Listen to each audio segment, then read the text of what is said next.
Paul va dire à son auditoire « Soyez des hommes ». Tu me poses la question 1 heure avant d'être en couple. Jérémy, est-ce que tu es un garçon jaloux? Non, moi, je te dis, mais pas du tout. Jamais de la vie, je suis jaloux. 1 heure après, Aïe. je suis un intégriste de la jalousie. J'entends en actualité certaines personnes dire qu'il faut que les hommes soient déconstruits. J'ai vraiment un souci avec ça. Être courageux, c'est possible. Être courageux, c'est pas l'absence de peur, c'est confronter sa peur.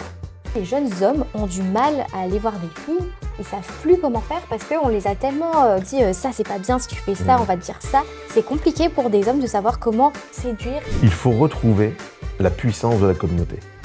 Bonjour à tous et bienvenue sur le podcast de Even. Aujourd'hui nous sommes en compagnie d'un invité très spécial pour vous parler à vous messieurs. Mesdames aussi, ça sera très enrichissant pour vous, mais c'est vraiment un podcast qui s'adresse aux hommes qui nous regardent aujourd'hui.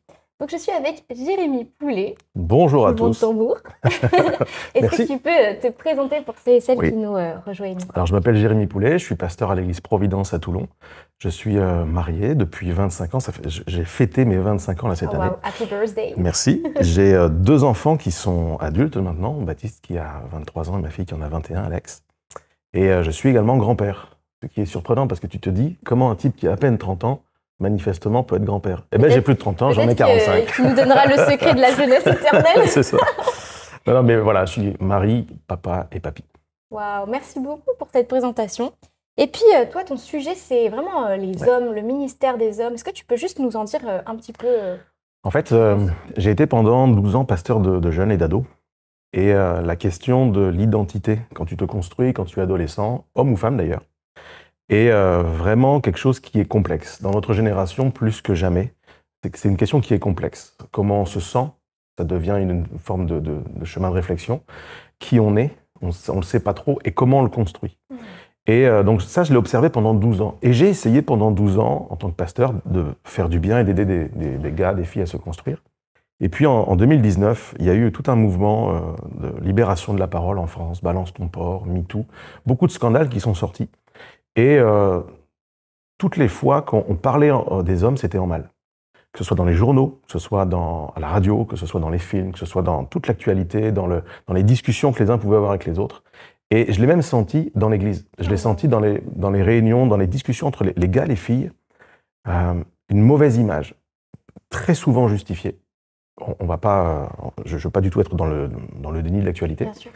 Et la naissance, pour appuyer tout ça, de mouvements féministes. Et dans ces mouvements-là, au lieu de rassembler les gens, que ce soit le mouvement féministe ou masculiniste maintenant, en fait, ces 2 mouvements-là ne servent pas à rapprocher les gens, mais à creuser toujours plus l'écart. Et ça, profondément, je suis convaincu que ce n'est pas biblique. Au contraire, Dieu nous appelle à être ensemble, à ne pas nous opposer, mais à nous tenir face à face et à bâtir ensemble. Et pour ça, en fait, il faut revenir à ce que Dieu a pensé pour l'homme et pour la femme. Et ça m'a vraiment mis au travail. Ça m'a mis au travail parce que je me suis dit, OK, je ne peux pas juste faire le constat pendant des mois, des années, pleurer, râler, et puis contester, commenter, etc. Et le Saint-Esprit m'a vraiment mis au travail. Il m'a dit, mais toi, fais quelque chose. Porte cette voix-là. Et donc, dans un moment de jeûne et prière, c'était en octobre 2019, je m'en souviens parfaitement, je lisais la Bible, ça m'arrive, et je suis tombé dans cette lettre de Paul aux Corinthiens où Paul va dire à son auditoire « Soyez des hommes ». Et en lisant ça, c'est comme si tout le reste de la Bible disparaissait et qu'il y avait cette phrase qui vient comme un marteau sur un clou « Soyez des hommes ». J'avais pas de souci sur mon identité d'homme et tout ça, là, mais qu'est-ce que ça veut dire? Et ça m'a mis au boulot. Et en fait, c'est le travail que j'aurais dû faire il y a bien longtemps. Déjà moi-même, quand j'étais un adolescent, là, à 11, 12, 13 ans. Qu'est-ce que ça veut dire? Mais c'est fou parce qu'en fait, ça touche au sujet de l'identité. Mais complètement. Et tout le temps que tu ne sais pas qui tu es, c'est super compliqué de trouver ta place, d'être bien dans tes baskets, de travailler aussi à cette identité. Parce que tu peux savoir que tu es un projet en devenir, mais comment le travailler? Comment l'être? Comment grandir? Comment on le développe? Et donc, ça m'a vraiment mis au travail. Dans l'étude de la parole de Dieu, j'ai essayé de comprendre qu'est-ce que Dieu voulait dire. Quand il dit « soyez des hommes », et je crois que c'est quelque chose que j'ai appris aussi avec le temps, c'est que quand tu veux comprendre comment est bâti quelque chose, il faut que tu connaisses le terrain. Ouais. Il faut que tu saches si tu peux bâtir dans cet endroit. Il faut que tu saches ce qu'il y a en dessous, dans la partie, on va dire, invisible. Et la partie invisible, c'est le plan de Dieu, c'est le projet de Dieu. Et quand tu sondes l'Écriture, quand tu sondes la Bible, tu comprends ce que Dieu veut pour les hommes et pour les femmes. Et je pense, et c'est pour ça que je travaille beaucoup pour les hommes, mais que j'ai autant de lectrices que de lecteurs. Et je pense même que j'ai plus de lectrices que de lecteurs.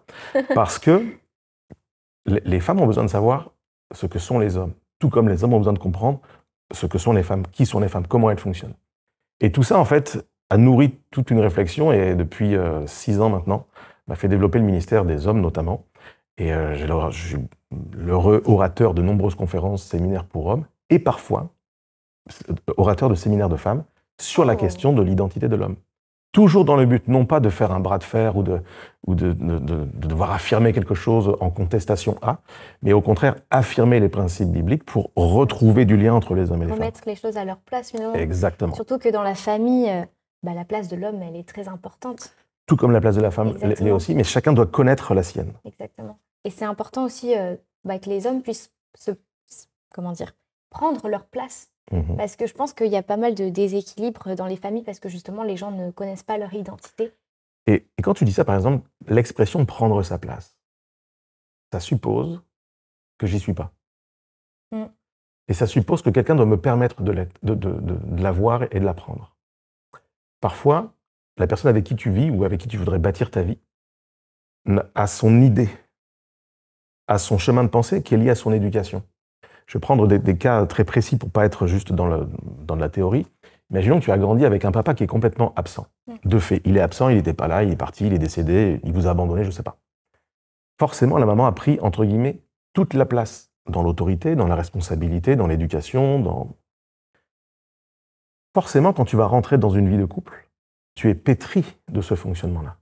Et d'un seul coup, il y a une créature de sexe masculin qui veut prendre de la place. Et ça vient défier tous tes schémas. Ça provoque du conflit. De la même manière, tu grandis dans un contexte où papa est très très présent, très dur, très monopolisant, très autoritaire, etc., etc. Ça a créé toutes sortes de blessures et de peurs. Toi, tu dis, moi, ça, je veux juste pas le reproduire là. Il est hors de question que chez moi, ce soit comme ça. Tu vas rentrer dans une relation de couple avec cette peur-là, et qu'est-ce que tu vas faire? Tu vas empêcher quelqu'un de prendre sa place. Donc le concept de prendre sa place, évidemment oui. Mais pour le faire, il faut être sûr de comment on est construit, de quoi on a peur, qu'est-ce qu'on veut, qu'est-ce qu'on ne veut pas. Et dans une relation de couple, on va l'apprendre en fait. Moi je dis toujours que quand on est célibataire, et je l'ai été forcément, avant d'être marié j'étais célibataire comme tout le monde, je pensais qu'il y a des problèmes que je n'avais pas. Tu me poses la question 1 heure avant d'être en couple, Jérémy, est-ce que tu es un garçon jaloux? Non, moi je te dis, mais pas du tout. Mais jamais de la vie je suis jaloux. 1 heure après, Aïe. Je suis un intégriste de la jalousie. Pourquoi? Le couple a révélé quelque chose qui n'allait pas chez moi, mais je ne le savais pas. C'est un peu un miroir. C'est un miroir, c'est le fameux vis-à-vis. C'est comme ça que Dieu a prévu les choses. Et c'est pas supposé nous diviser, mais nous aider à nous édifier les uns les autres. Et donc dans le domaine relationnel, gars et filles, hommes et femmes sont appelés à s'édifier les uns les autres. Quand tu comprends ces choses, tu vas aider l'autre à prendre sa place, mais tout en traitant tes propres blessures, tes propres failles. Tu vas te dire, ok, je réagis comme ça, mais pourquoi? Est-ce que l'autre est vraiment en tort? Ou est-ce que j'ai pas un problème? Et quand tu as cette humilité-là, le couple peut, en fait, on donne toutes les chances au couple d'exister et de fonctionner. Tout le temps qu'on fonctionne pas comme ça, on va se cacher derrière des raisonnements ou nos histoires ou nos témoignages. Oui, mais tous les hommes sont comme ça, toutes les femmes sont comme ça, et on n'avance pas en fait. Mais ce que j'aime bien, moi, c'est que dans le couple, on dit souvent qu'il n'y a pas un gagnant ou un perdant, c'est soit il y a 2 perdants. 2 gagnants ou 2 perdants. C'est exactement ça. Moi, je dis toujours en plaisantant, mais quand à la fin d'une discussion, si à ma femme, je crie en disant « Tu vois bien que j'avais raison !» En fait, les 2 passent une mauvaise soirée. C'est vrai. Avoir raison n'est pas l'objectif de ta vie. C'est vrai. Moi, grandir ensemble, oui. Mon mari. T'aimes bien ton mari? Oui, il va être content de le savoir. Non, mais lui, j'aime beaucoup parce que, par exemple, ça nous arrive aussi de nous disputer, tu vois. Mais à chaque fois, il est là en mode, ok, je choisis la paix. Et en fait, je trouve que moi, ça m'inspire parce que ça ouvre la discussion. Oui. Et donc après, on peut se dire, ok, en fait, ça m'a blessé, la manière dont tu as dit les choses. Et tu sais, genre, on discute dans la paix parce que, à un moment donné, il y en a un qui s'est positionné comme ça, tu vois. Et la paix, dans ce que tu me dis, n'est pas l'absence de conflit. Exact. Parce que, c'est la manière avec laquelle je vais traiter. C'est la manière avec laquelle je vais traiter les conflits, les choses qui m'arrivent, les points qui me questionnent. C'est l'environnement dans lequel je vais choisir de poser les choses pour les régler. C'est vrai. Non, mais c'est tellement riche. En tout cas, moi, ça fait quelques minutes, je pense qu'on est déjà tous bénis là. Et puis, Qu'est-ce que c'est qu'un homme selon la Bible? Alors ça, c'est la question. Ça, c'est la question. On me la pose dans tous les séminaires. On me pose la question. C'est quoi un homme? Bah non, mais tout le monde veut savoir. Mais je veux le savoir. C'est quoi un homme selon la Bible? Alors, je ne peux pas faire une réponse en 1 minute. C'est impossible. En fait, c'est un chemin. C'est un chemin. C'est un apprentissage. Ça commence toujours, dans l'humilité et la crainte de l'Éternel. C'est-à-dire qu'être un homme, c'est reconnaître Dieu comme étant Dieu. Ça commence là. Deuxième chose, c'est d'accepter l'identité que Dieu nous a donnée. Elle n'est pas seulement biologique. Elle est biologique, bien sûr. Il faut le rappeler aujourd'hui, mais elle n'est pas seulement biologique. Elle est dans l'identité spirituelle que Dieu nous a donnée. Et en fait, c'est une chasse au trésor. Je veux découvrir ce que Dieu m'appelle à être. En fait, si je ne le cherche pas, par défaut, je ne peux pas le trouver. La Bible dit que si tu cherches, tu trouves. Et soit je vais me chercher des excuses et trouver toutes sortes d'excuses pour justifier de comment je suis en tant qu'homme, de mes réactions, etc. Soit je vais chercher des solutions. Je vais chercher des enseignements et devine ce que je vais trouver. Des réponses. Des solutions, des enseignements, des réponses. Et je vais pouvoir grandir. Alors, je peux poser quelques bases quand même ici, mais la liste est vraiment pas du tout exhaustive. Déjà, un homme, à la différence d'un enfant, et ça marche aussi avec la femme, c'est quelqu'un qui est responsable. Dans l'étymologie, c'est responsible. Je suis capable de donner une réponse. On me pose une question et je vais donner une réponse. Et si je n'ai pas la réponse, je vais dire je n'ai pas la réponse, mais je vais chercher la réponse. C'est la différence avec un enfant. Les parents vont répondre pour l'enfant. L'adulte répond. Donc je suis capable de réponse, c'est-à-dire je suis capable de raisonnement, je suis capable de me questionner, je suis capable d'aller chercher des réponses pour ma vie à la lumière de la parole de Dieu. La deuxième chose, un homme, dans la pensée biblique, il a un modèle. Il a un modèle, et ce modèle, on a ce privilège immense, il s'appelle Christ. Il s'est fait homme. C'est vrai. Et donc, si je devais donner la définition parfaite, alors c'est sûr que là je fais un super résumé qui m'intéresse, mais quand même, c'est vraiment la source. Je veux regarder à Christ homme. Il est 100% Dieu, mais pour un temps sur la terre, il a accepté de se faire homme. Et donc, j'ai à travers l'exemple qu'il me donne, les caractéristiques de l'homme parfait, de l'homme à qui je veux ressembler. Je ne le serai pas à la fin de ma vie, mais je veux travailler dans ce sens-là. Qu'est-ce que je sais de lui? Il est doux et humble de cœur. Aide-moi, mon Dieu, à être doux et humble de cœur, parce que c'est tellement pas dans notre nature humaine. C'est vrai. Il est disponible pour les autres. En fait, il ne vit pas pour lui, et il vit pour les autres. Si je devais résumer la vie de Christ en 2 mots, c'est les autres. Il est venu pour les autres. Il a vécu pour les autres. Il s'est sacrifié pour les autres. Il a enseigné les autres. Il s'est rendu disponible pour les autres. Il a cherché le bien des autres. Il a cherché le confort des autres. Il a cherché l'épanouissement des autres. Il a travaillé pour le salut des autres. En fait, il s'est oublié lui-même pour les autres. Et donc ça me parle de ce que Dieu veut que je sois. La Bible nous dit également qu'il n'avait ni beauté ni éclat pour attirer le regard. Est-ce que ça veut dire que je dois me rendre laid ou je ne sais pas quoi? Non, s'il vous plaît. Mais ça veut dire qu'il a basé la nature de son être sur ce qu'il était à l'intérieur. Parce que le même qui n'a ni beauté ni éclat, la Bible nous dit que c'est l'admirable. C'est vrai. Donc ça parle de développer une force de caractère, de développer quelque chose à l'intérieur qui aura un impact à l'extérieur plus que l'inverse. Et ça défie vraiment les standards de ce monde. Ça flétrit. Ça défie tellement les standards de ce monde. Donc, je veux prendre soin de moi. Mon corps est le temple du Saint-Esprit et Dieu habite en moi, donc j'ai du respect pour le corps, évidemment. Mais je veux traiter vraiment l'intérieur. Je veux me laisser remplir à l'intérieur. Je veux me laisser transformer à l'intérieur. Et donc, pour ça, je veux amener à Christ mes raisonnements, mes habitudes, mes fonctionnements, mes pensées, mes idées toutes faites, les croyances que peut-être j'ai et qui sont fausses. Et je veux le laisser travailler. En fait, je crois qu'on fait des choix dans notre vie uniquement sur la base de ce que l'on croit. Oui, un peu sur la base de ce que l'on ressent. Si je ressens, entre guillemets, qu'il fait froid, je vais mettre un pull. Par contre, si je crois qu'il va faire froid, c'est sûr que je vais mettre un pull. Donc, mes croyances vont déterminer mes actions. Et la question que je dois me poser, c'est quelles sont mes croyances? Qu'est-ce que je crois à propos de l'homme? J'ai grandi dans un contexte où on nous disait que l'homme, c'est celui qui boit de l'alcool. Une fausse croyance. L'homme, c'est celui qui a couché avec une femme. Fausse croyance. Jésus n'a jamais couché avec une femme. Et il est pourtant 100% homme.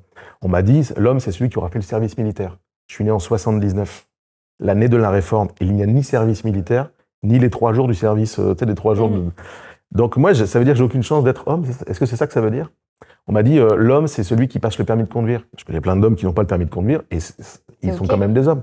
On m'a dit, l'homme, c'est celui qui est père. Il y a des gens qui... Jésus n'était pas père au sens naturel, biologique, et pourtant, il était 100% homme. Donc en fait, tu peux grandir dans toutes sortes de croyances qui sont fausses, et je dois exposer mes croyances à la parole de Dieu, et dire à chaque fois que je l'ouvre et que je lis un passage, de me dire, Seigneur, viens briser la mauvaise croyance, La remplacer pour par construire la bonne croyance. J'entends, dans l'actualité, certaines personnes dire qu'il faut que les hommes soient déconstruits. J'ai vraiment un souci avec ça. Ça ne peut pas être le projet. Je crois que l'homme doit être construit. La Bible nous dit que je dois bâtir ma vie, non pas sur du sable, mais sur le roc. Donc moi, je ne suis pas un homme déconstruit, là.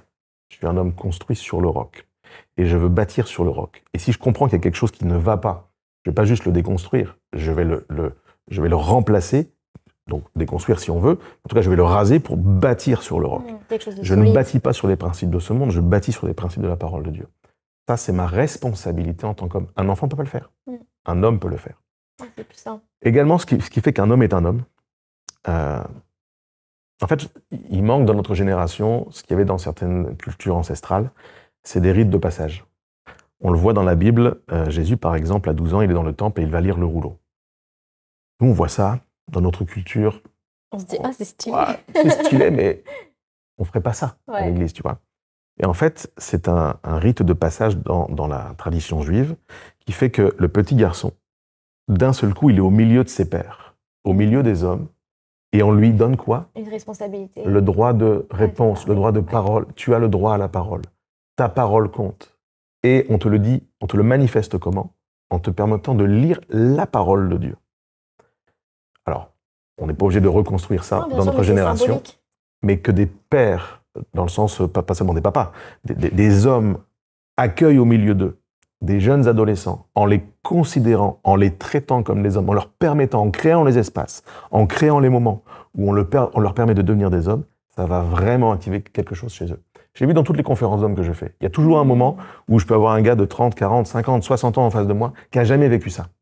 Et d'un seul coup, on le vit ensemble et ça vient débloquer, ça vient activer quelque chose dans la vie des gars.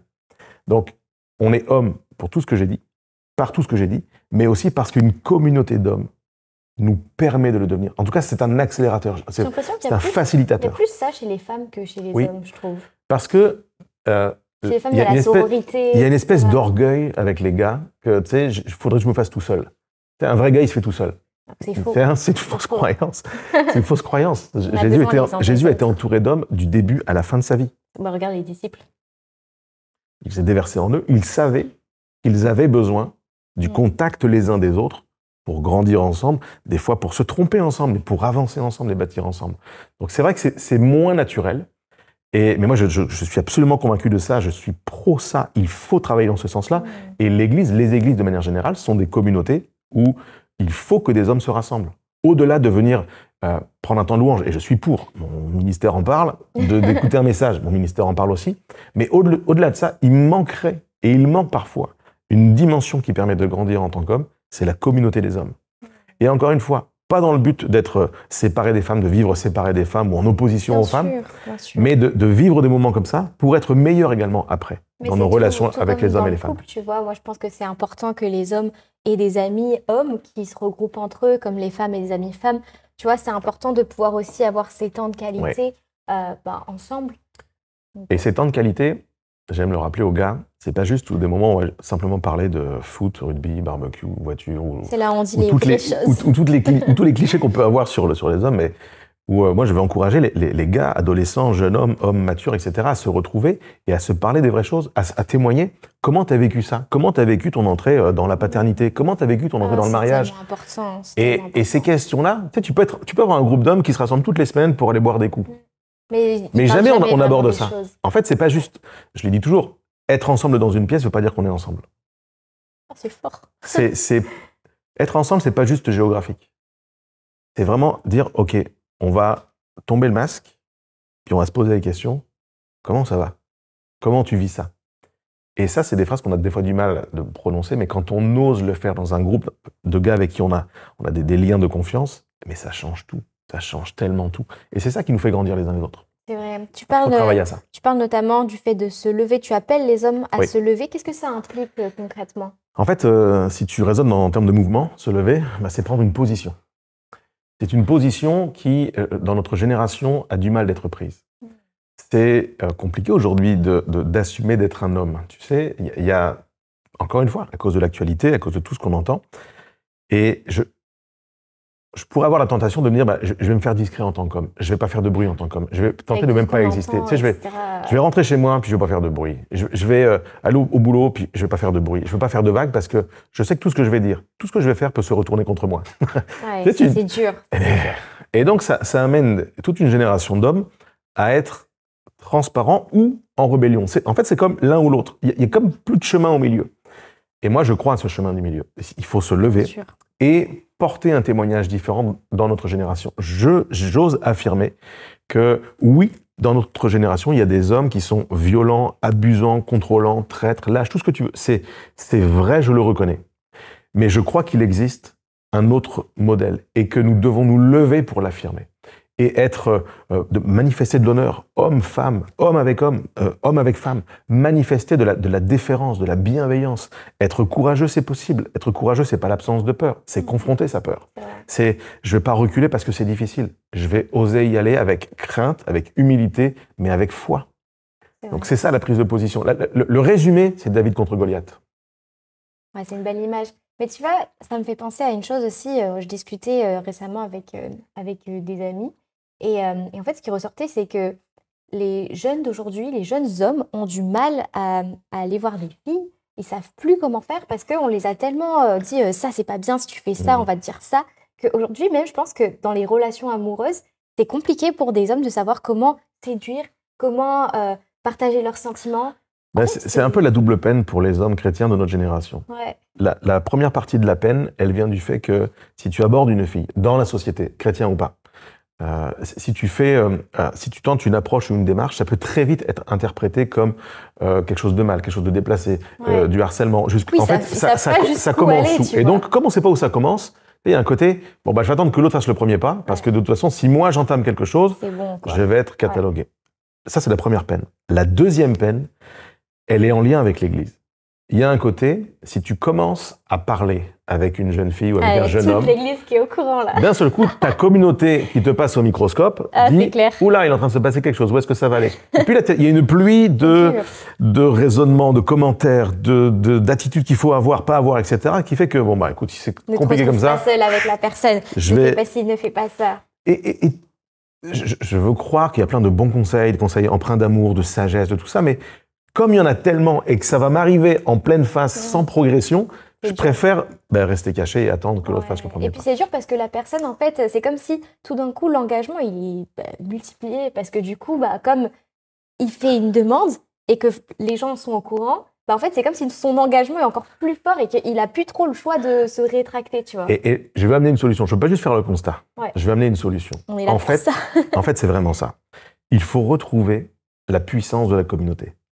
C'est-à-dire qu'avant de rentrer en relation, un gars avec une fille, parce qu'il y a de l'attraction, il y a des sentiments qui naissent et des choses comme ça, c'est OK, c'est normal, il faut que ça se fasse. Bien sûr. Mais avant ça, il faut retrouver des rapports sains dans la communauté. Paul enseigne à Timothée des principes de vie en commun qui sont magnifiques. Il va inviter Timothée, qui est plus jeune que lui, qu'il le traite comme son fils, à considérer les hommes âgés comme des pères, les femmes âgées comme des mères. Donc il y a déjà un rapport de sain respect. Tu vois, je veux considérer les plus âgés comme moi, comme des gens qui méritent un respect particulier. Et il va inviter Timothée, qui est un jeune homme par rapport à lui, à considérer les femmes comme ses sœurs.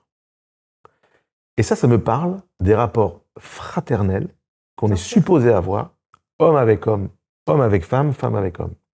Et en fait, comment on veut squeezer cette partie-là? Comment on ne sait pas comment faire? On va avoir des groupes de filles. Tu parlais de sororité, pourquoi pas? Moi, je parle de groupe de gars. Ça, on va essayer de le construire. Bon, allez, ça c'est plutôt bon, c'est plutôt safe, on va aller dans ce sens-là. Mais ça ne nous dispense pas d'avoir une communauté d'hommes avec hommes et de femmes avec femmes. Mais si on n'y arrive pas parce qu'on est systématiquement dans un rapport de séduction comme la société nous le propose, en fait, tout est biaisé. Bien sûr. Tout est biaisé. Tout est en mode... Il y a une forme de... Sans forcément parler de relations amoureuses, mais il y a comme une forme de séduction obligatoire entre les hommes et les femmes. Et je viens le dénoncer. Ce n'est pas bon, ça ne sert pas la cause, ça ne sert pas la communauté. Je veux regarder les femmes dans la communauté comme mes sœurs. Si j'ai ce rapport avec elles... Est-ce qu'on en parle du petit nouveau qui arrive dans l'église et c'est bon, c'est le futur mari, c'est à qui il sera celui-là? Mais c'est ça. Donnons une chance aux gens dans une communauté en les regardant, en les traitant comme des frères et sœurs. Moi, j'ai un frère au sens naturel et une sœur au sens naturel. Mes frères et sœurs, là, il n'y a pas de rapport de séduction entre nous trois. Ouais. On est vrai. Alors ça peut arriver dans des familles dysfonctionnelles, ok, mais c'est pas comme ça que Dieu a prévu les choses. Là, vraiment, on parle de rapport fraternel, donc frère avec frère et frère avec sœur. On est vrai, on est authentique, on se cache pas, on cherche pas entre guillemets, à séduire l'autre en se faisant passer pour ce qu'on n'est pas. Mon frère, il sait comment je suis, ma sœur sait comment je suis, et je sais comment ils sont. Mais à la différence peut-être je sais pas, dans une entreprise, la personne en face de toi, elle fait plus l'affaire, tu la licencies, t'en mets une autre. Dans une communauté, une association, une église, que sais-je, il y a un bénévole, il est fatigué, il fait plus l'affaire, il fait quelque chose de mal, tu le remplaces, t'en mets un autre. Et dans une famille, tu peux pas faire ça. Ton frère ou ta sœur te casse les pieds. Il fait quelque chose qui va pas. Tu ne le licencies pas. Non. Tu ne l'abandonnes pas. Tu vas faire la vie avec lui, avec elle, et il faudra se dire des choses, il faudra régler des affaires, il faudra trouver un fonctionnement, mais on vit ensemble. Et ça, les communautés doivent le retrouver. Les églises, quel que soit leur nom, leur étiquette, doivent le retrouver. Et je plaide pour que, avant qu'on soit les meilleurs amants du monde, nous soyons les meilleurs amis du monde. Et pour être les meilleurs amis du monde, il faut d'abord avoir un groupe d'amis juste, tu sais, ça va pas être les meilleurs amis du monde nécessairement, mais ça va être déjà mes amis. Ouais. Je vais apprendre les relations dans des cercles de communion fraternelle. Et je vais pas juste apprendre l'amitié dans des cercles de séduction fraternelle. Séduction et communion sont deux mots vraiment différents. Mais comment tu fais? Parce que là, on est sur une app de rencontre chrétienne, tu vois. Oui. Donc, c'est un peu différent. Les gens, ils habitent peut-être loin les uns des autres. Oui. Donc, c'est quoi ton avis un peu sur ça? Est-ce que, du coup, ça biaise tout, finalement? Non, on vit au XXIe siècle. Mes grands-parents n'avaient pas l'accès aux outils que l'on a aujourd'hui. C'est-à-dire qu'on est sur une application, on est sur des gens qui sont à distance, parfois des milliers de kilomètres, mais on vit avec les tablettes, les écrans, et on a toutes sortes de moyens de communication en visio, pas en visio, etc. En fait, je suis absolument convaincu que je dois d'abord tisser des liens d'amitié. En fait, le problème des sentiments, j'aime le dire comme ça, c'est le sentiment. C'est vrai. En fait, les émotions sont des sables émouvants. Et donc, si je commence parce que j'aspire à être en couple, et c'est une aspiration qui est normale et qui est légitime, je ne viens pas la dénoncer du tout. Mais si par contre, cette aspiration-là prend le dessus, si mes émotions prennent le dessus sur mes croyances, c'est là que je suis en danger. Donc, dans la balance, que ce soit dans une pièce avec des vrais gens que je vois là comme ça, ou en distanciel, des gens que je ne connais pas encore, mais juste pour l'instant, on s'écrit, on communique ensemble. En fait, dans la balance, il faut que mes croyances restent plus lourdes, plus importantes que mes sentiments. Si je laisse toute la place aux sentiments, à mes aspirations, à mes désirs, à mes choses comme ça, je suis mort. Oui, c'est vrai, tu brûles un peu les étapes, quoi. Et comment je peux l'évaluer? Parce que si tu poses la question à quelqu'un qui commence à être amoureux, il va te dire que ses croyances sont les bonnes. Ce qui peut t'aider, c'est justement ton cercle d'amis. Demain, tu chattes avec quelqu'un sur l'application Even, et puis il se passe quelque chose, il commence une interaction. Ouais.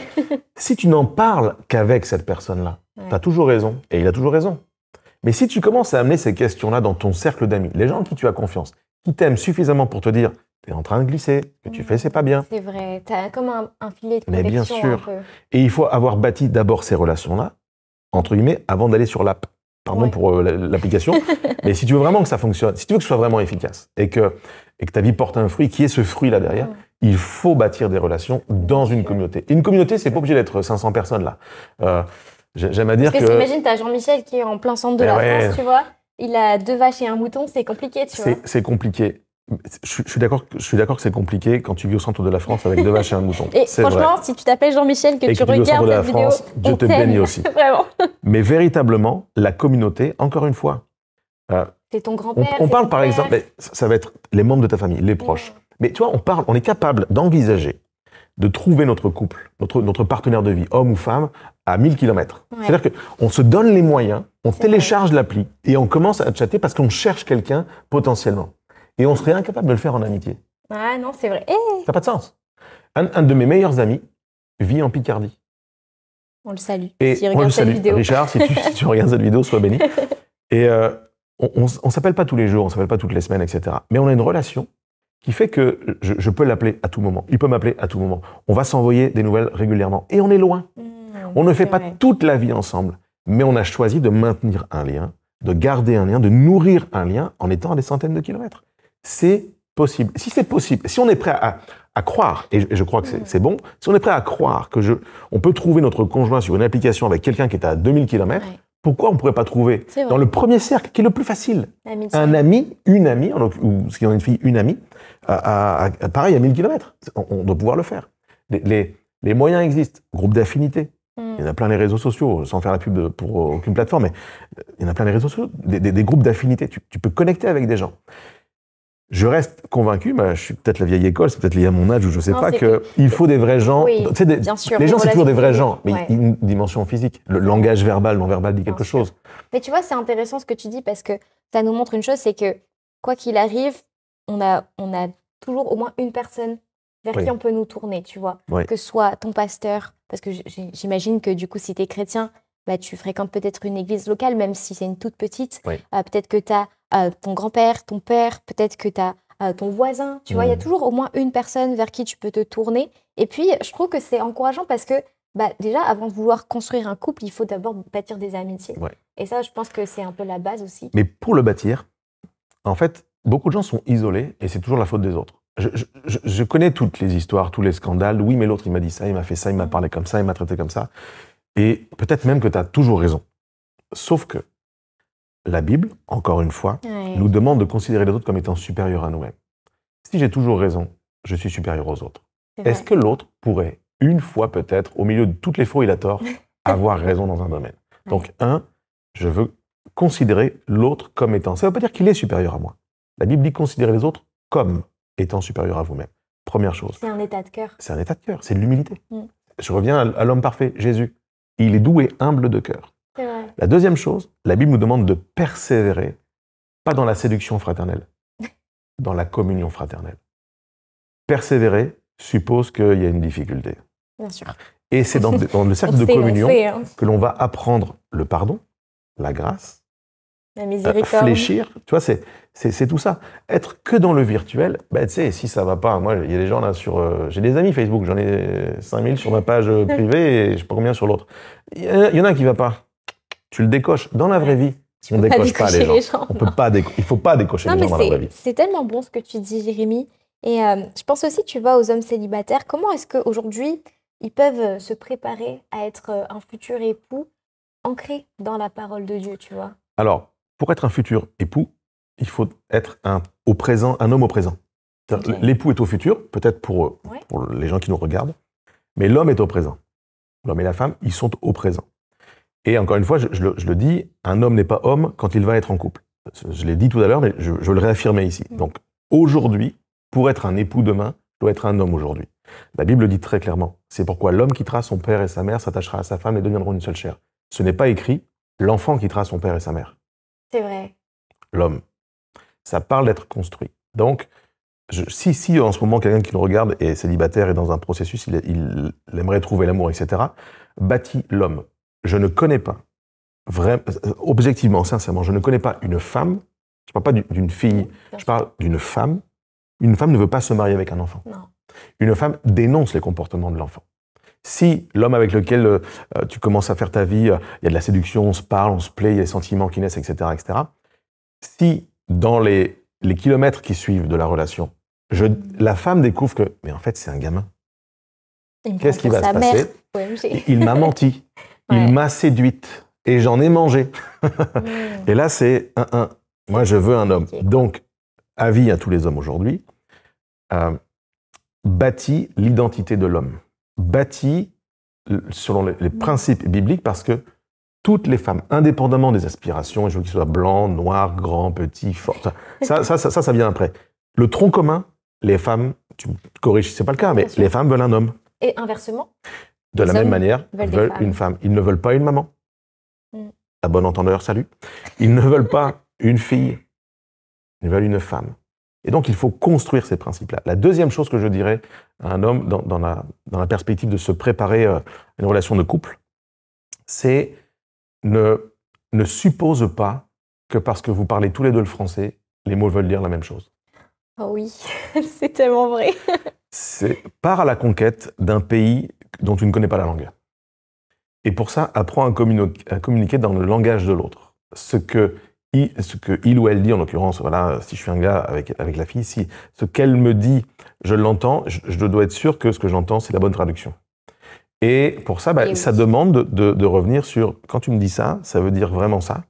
Et ça, je vais l'apprendre d'abord dans le cercle amical. Mais tu vois, ça me fait trop penser à une chose aussi, c'est mon mari, quand on a commencé à se fréquenter, etc., et puis qu'on est entré dans la période des fiançailles, puis du mariage, il me disait souvent, mais tu sais, je ne lis pas dans tes pensées.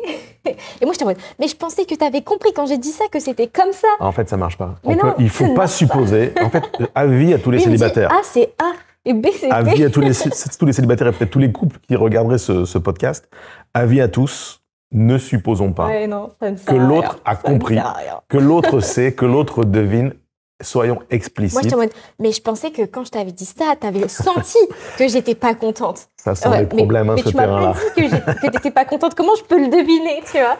Et ça, je pense que les femmes qui écouteront aussi cet épisode, c'est super important de comprendre ce que Jérémy dit, qu'il ne faut pas supposer, nous non plus, que les hommes vont comprendre ce qu'on a dans notre cerveau. En fait, un homme, c'est vraiment très terre à terre. Il faut clarifier les choses. Il faut clarifier. Il faut clarifier les choses. Ça, c'est trop bon. Toujours. Il faut le dire. Vraiment, vous allez tellement gagner du temps. Ouais, c'est vraiment ça. C'est vraiment ça. On va gagner du temps. On va accélérer l'apprentissage.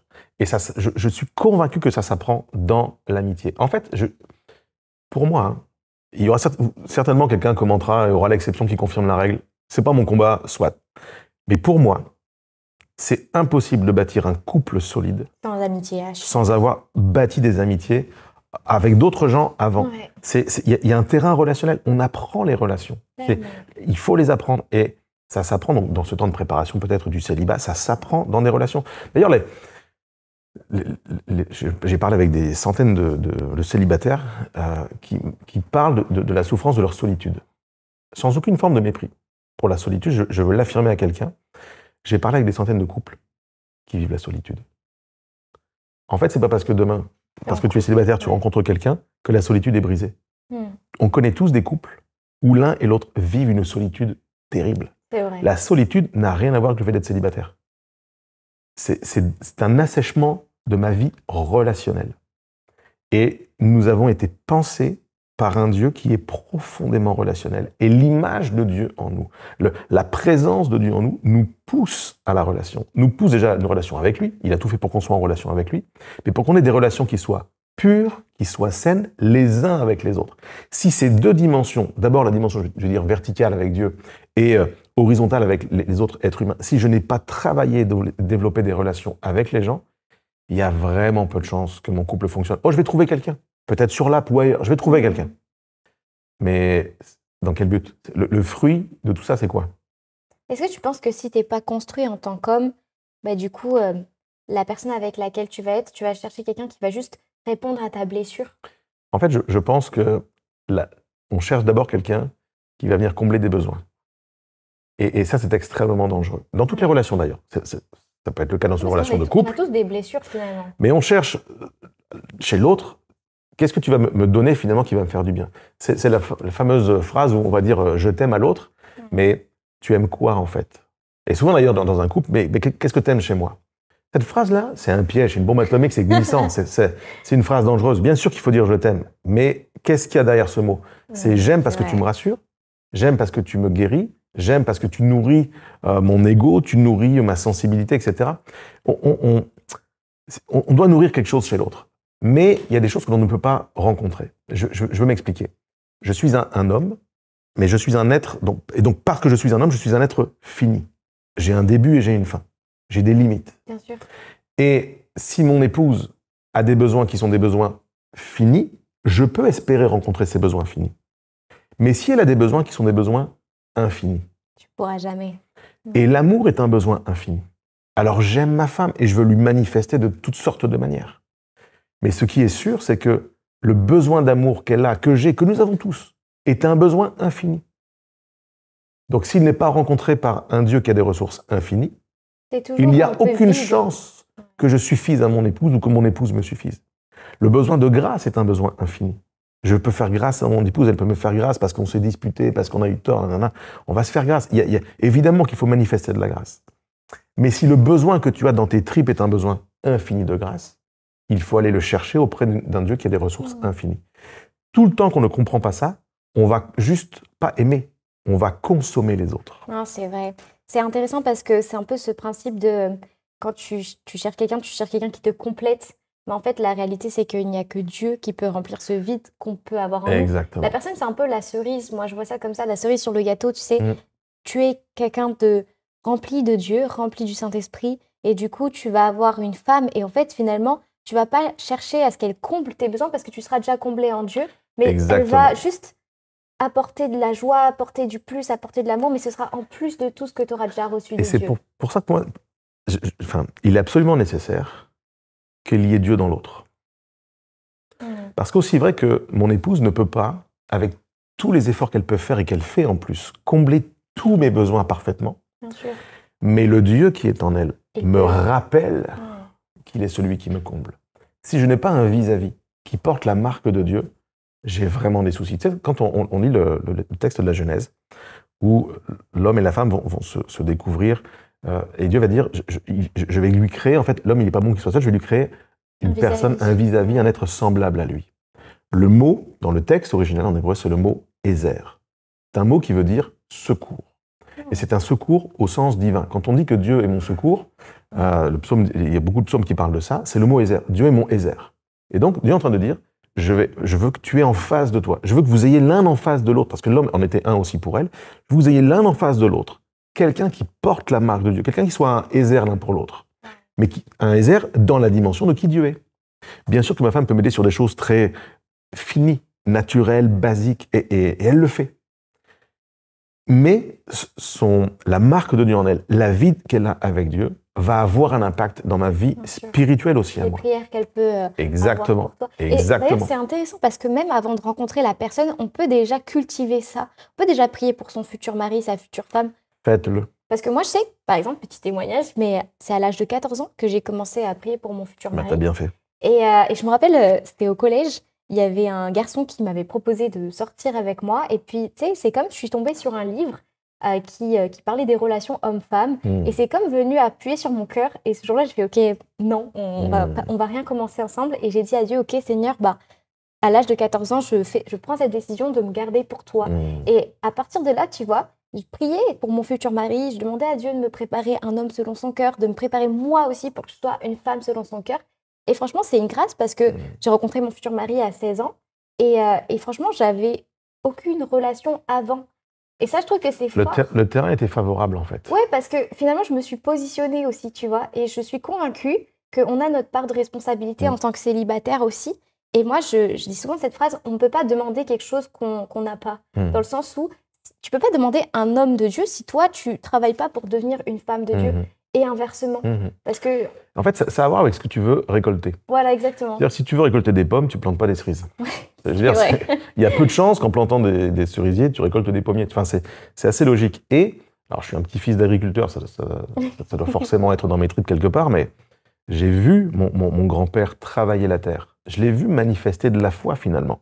Tu travailles quelque chose qui est sec, qui, a priori, pas beau, tu vois, c'est de la terre, c'est même sale, tu vois, d'une certaine manière, ça peut être sale. Tu le travailles, tu sèmes, tu vois rien, en fait.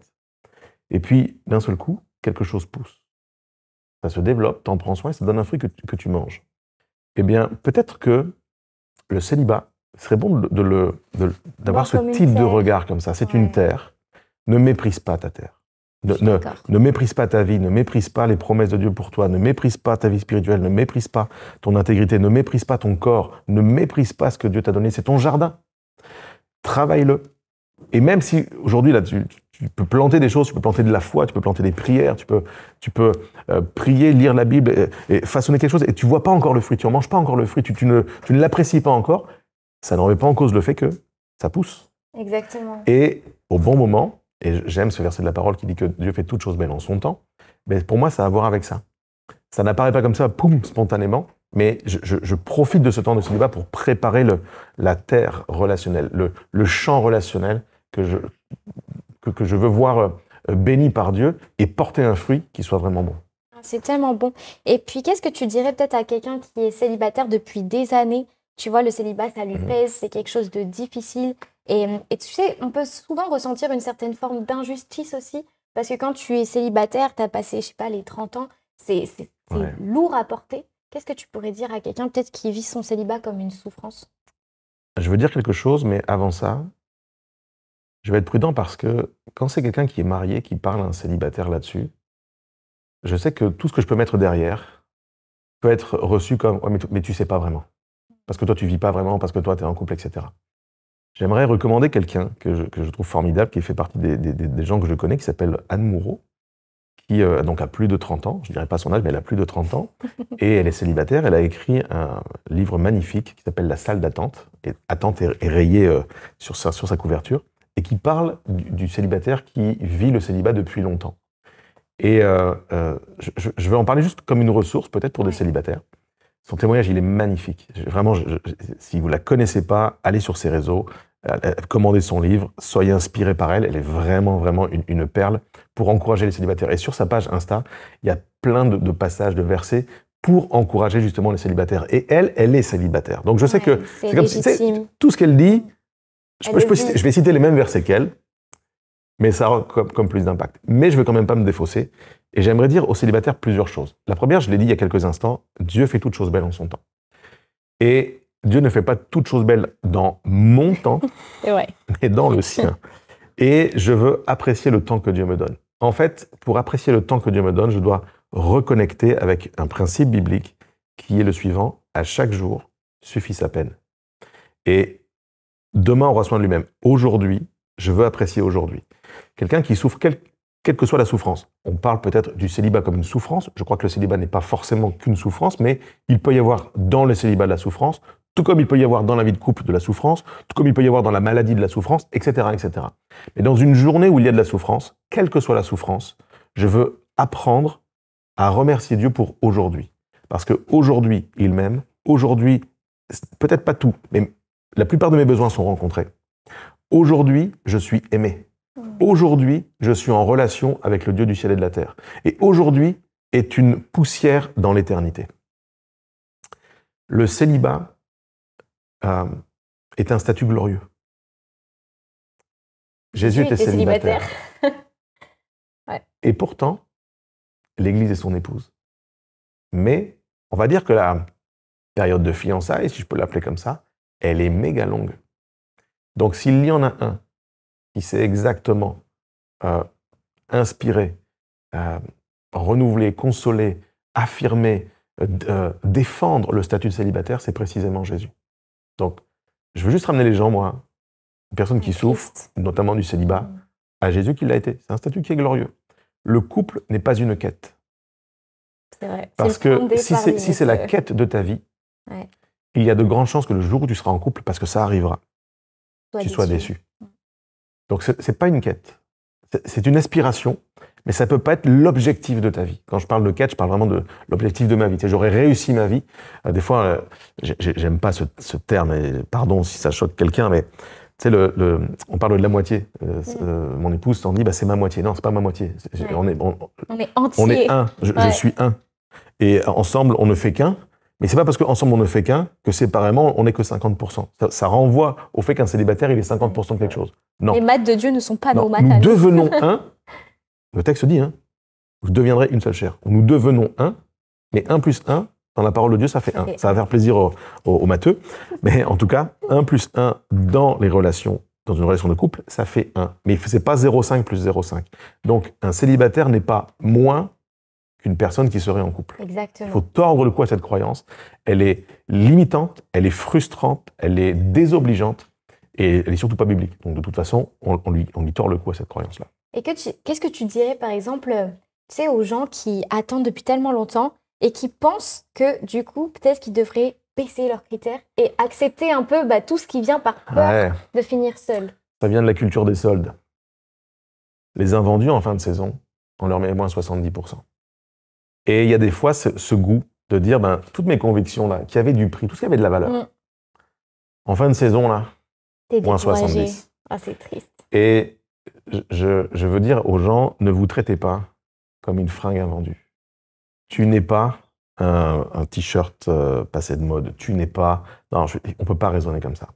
Donc on ne brade pas les valeurs. Au contraire, on les cultive. Encore une fois, parce que Dieu fait toutes choses belles en son temps. Parce que ne vous inquiétez de rien, dit Dieu, car il prendra soin de vous. Donc il y a une promesse en fait. Et je veux donner de la valeur à la promesse. Pourquoi ? Pourquoi il faut donner de la valeur à la promesse ? C'est sûr que pour quelqu'un qui souffre en ce moment, qui aurait le goût de baisser ses standards, c'est bah oui, mais en attendant, je suis tout seul. Tu regardes à aujourd'hui. Et aujourd'hui suffit à peine. Mais la promesse, elle est peut-être pour demain. Et un jour, tu vas croiser une personne, tu vas connecter avec quelqu'un, ce jour arrivera. Et cette personne-là va être émerveillée par la valeur que tu as donnée aux valeurs qui sont les tiennes. Par la valeur que tu as donnée à la patience, au fait de te préserver, de maintenir des bonnes valeurs. Ça veut dire que tu es une personne qui est vraiment responsable, manifeste un véritable engagement. Plus que quelqu'un qui aura paradé de personne en personne. Viens pas me parler de valeurs, viens pas me parler de force, de fidélité. C'est ton CV en fait. C'est ton CV. Et je crois à la grâce et on peut recommencer avec Jésus. Mais si quelqu'un devait recommencer, qu'il recommence maintenant. C'est stop, garde-toi, garde ton cœur plus que toute autre chose. Appuie-toi sur Jésus, puise les ressources en lui, il l'a vécu. Et il nous prouve que c'est possible. Donc je m'attache à ça, je ne brade pas les valeurs parce qu'un jour, parce que j'ai fait ça, c'est ça qui aura de la valeur. Là, en fait, tu constitues la réserve d'or pour celui ou celle qui partagera ta vie. C'est magnifique, en fait, finalement, ton célibat, c'est la terre sur laquelle tu bâtiras ton couple de demain. Donc, plus tu cultives ton célibat et plus tu cultives les valeurs du royaume de Dieu, mais en fait, plus ton couple va rayonner. Et moi, je me rappelle que, bon, c'est sûr que j'étais très jeune, mais je me disais toujours que le fait d'attendre, ça allait montrer à la personne à combien je l'aime, en fait. C'est ça. C'est exactement ça. Tu sais, je te connaissais même pas, mais je t'aimais tellement que je voulais me garder pour toi. Et je trouve que c'est un beau cadeau et une preuve d'amour avant même de rencontrer la personne. Ouais. Et il y a deux façons d'attendre. Il y a l'attente active et passive. Ouais. Et je pense qu'il faut on se positionne dans l'attente. Autre sujet, tu cherches du travail. Tu peux attendre dans ton fauteuil chez toi, confortable, que le travail il arrive. Boum. Ou tu peux être dans une attente active et enclencher les bonnes démarches pour aller chercher, pour donner une chance finalement à toi et le travail de se rencontrer, de se trouver. Eh bien, l'attente, elle doit être active dans le célibat. Pour quelqu'un qui aspire à la vie de couple. C'est un peu comme les gens qui s'abonnent. Finalement, vous êtes actifs. Si vous êtes sur Even, c'est déjà un premier pas. Oui. Mais comme disait Jérémie, je pense que cultiver des amitiés, cultiver une relation avec Dieu, ben, ça fait partie aussi de l'attente. Sachant qu'aussi, le célibat, c'est aussi là qu'on peut commencer finalement notre marche avec le Seigneur. Parce que finalement, c'est pas qu'en couple que Dieu veut nous utiliser. Tout à fait. Il peut aussi nous utiliser dans notre célibat. Et tu vois, même sur l'application, tu sais pas quand tu vas connecter avec quelqu'un, au départ, tu peux pas savoir si avec cette personne-là, tu feras ta vie. Mais tu peux apprendre la relation. Il faut commencer par apprendre la relation amicale. Ouais. Et peut-être qu'il y a des gens avec qui tu feras pas ta vie sur l'application. Ce sera des amis. Tu ne feras pas ta vie avec tous les gens de l'application, c'est sûr. Mais il y a vraiment une dimension de tu peux apprendre les relations avec l'application et c'est un bon point de départ. Ouais, c'est un bon terreau finalement. Ouais. Puis est-ce que tu aurais peut-être un petit mot de la fin pour ceux qui nous regardent et qui ont été, je suis sûre, bénis par ce que tu as partagé? Moi, je leur dirais, dans toutes les relations que vous pouvez avoir, soignez premièrement la relation que vous avez avec Jésus. Couple, célibat, homme ou femme. Pourquoi? Pour quelle raison? Parce qu'il est capable de remplir tous les vases, tous nos besoins. Deuxièmement, parce que c'est lui qui va donner du sens à chaque journée et à chaque saison. Même une saison qui est compliquée, il peut lui donner du sens. Parce que la souffrance fait plus mal sans Jésus. Quelle que soit la souffrance. Et si le célibat est une souffrance, aussi. Mais celui qui est une source d'espoir et qui nous tient, je dirais, vivants, pas juste biologiquement, mais éveillés spirituellement, éveillés à la beauté, éveillés à l'espoir, éveillés aux belles choses, c'est Jésus. Donc c'est pour ça qu'on ne peut pas se passer de Jésus. Et la dernière chose, c'est que relationnellement, c'est avec lui que je vais apprendre la grâce, la patience, la fidélité. Ouais. Il est fidèle quand je ne le suis pas. Et toutes les valeurs que je veux cultiver finalement dans mon champ et que l'autre, la future femme, futur époux, aspire à trouver Mais si Jésus l'a déjà cultivé en moi, Il y j'ai aura du aussi... fruit. Eh bien, bien sûr. Mm. Et je vais racheter le temps. Il y a tout un apprentissage que je n'aurai pas au début de mon couple parce que ce sera déjà construit. Donc ce n'est pas une perte de temps, je vais utiliser ce temps pour permettre à Jésus de construire ce qu'il doit construire en moi. Magnifique. Merci beaucoup, Jérémy. Alors, tu as écrit ton livre Voyez des hommes. Où est-ce qu'on peut le retrouver? Il est sur mon site, jérémypoulet.com. Il y a d'autres ressources, il y a des articles qui sont publiés chaque semaine, 2 ou 3, vous pouvez vous abonner et les recevoir. Il y a plusieurs livres, il y a Heureux l'homme qui marche avec Dieu, qui parle de la marche chrétienne également. Il y a un livre qui parle des pères, qui parle de la paternité, d'être des repères dans notre génération. Bref, il y a toutes sortes de ressources, ils sont en audio, on peut les télécharger en PDF, on peut les acheter en physique. Et tout ça est sur le site jérémypoulet.com. Super, merci beaucoup. N'hésitez pas à aller checker tout ça, à nous dire en commentaire ce que vous avez pensé de l'épisode, si ça vous a béni, si ça vous a encouragé. Et puis nous, on vous dit à très bientôt dans un prochain épisode. Soyez bénis.